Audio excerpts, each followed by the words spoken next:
ವಿಧಾನಸಭೆಯಲ್ಲಿ ನಕಲಿ ಔಷಧಿಗಳ ಸದ್ದು, ಇದು ವ್ಯವಸ್ಥಿತ ಜಾಲ ಎಂದ ಅಶ್ವಥ್ ನಾರಾಯಣ್. ಸಚಿವರ ಉತ್ತರಕ್ಕೂ ಬಿಜೆಪಿ ಅಸಮಾಧಾನ.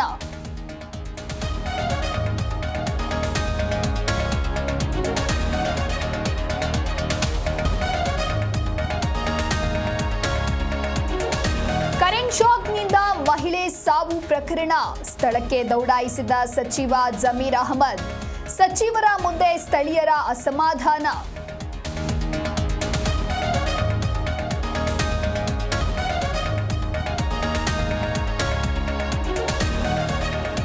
ರಾಜಮನೆತನವನ್ನ ಸರ್ಕಾರ ಬೀದಿಗೆ ಎಳಿತಿದೆ.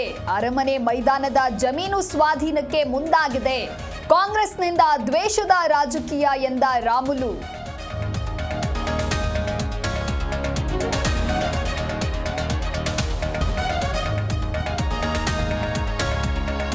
ಬೆಂಗಳೂರಿನ ಬೈಯಪ್ಪನಹಳ್ಳಿಯಲ್ಲಿ ಸಿಲಿಂಡರ್ ಬ್ಲಾಸ್ಟ್, ಸ್ಫೋಟದ ರಭಸಕ್ಕೆ ಮನೆಯ ಗೋಡೆ ಛಿದ್ರ.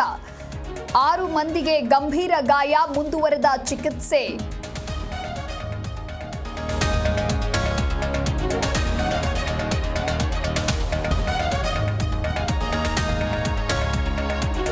ಸ್ವಿಫ್ಟ್ ಕಾರಿಗೆ ಡಿಕ್ಕಿ ಹೊಡೆದ ಸಿಮೆಂಟ್ ಲಾರಿ, 2 ಲಾರಿಗಳ ಮಧ್ಯೆ ಸಿಲುಕಿ ಅಪ್ಪಚ್ಚಿಯಾದ ಕಾರು. ಬೆಂಗಳೂರಿನ ಕೊತ್ತನೂರು ರಸ್ತೆಯಲ್ಲಿ ಘಟನೆ.